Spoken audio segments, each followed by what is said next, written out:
بعد از 6 سال توقف در فابریکه یکرچه به استحصال گوشت مرغ پرداختند. مقامات گفتند ماه آخر تا 35,000 تن گوشت به بازار برآوردند.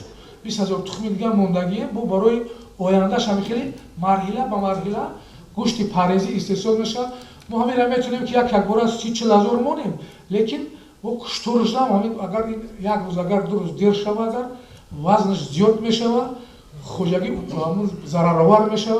یکرچه بزرگترین کارخانه سهامی منطقه کلاب است و 12 سیخ پرورش مرغ دارد.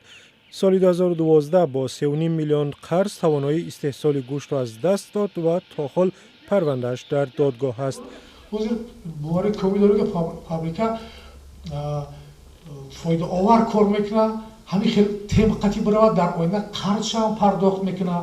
مقامات میگویند حکومت یکرچه را به برنامه رشد پرنده پروری شامل کرد و برای اجرای آن مجبور بودند برای فعال کردنش به سایبان فشار آورند. روز شب ما گفتیم که در حال اگر با کار ندارین ما میرم میگیریم یا آدم امکان داره میتیم واقعی. در این سیخ‌ها 25,000 مرغ نگهداری می شود و به این شیوه کار جریان دارد و گوشت‌های تیار چنین نگهداری می شوند. هر یک مرغ 2 کیلو وزن و هر کیلوی آن 20 سومانی نرخ دارد. تا 60 نفر در این کارخانه کار می کنند. 5 روز کار کردم 100 سومی ماندم با اینا 5 کار کردم 100 سومی گرفتیم.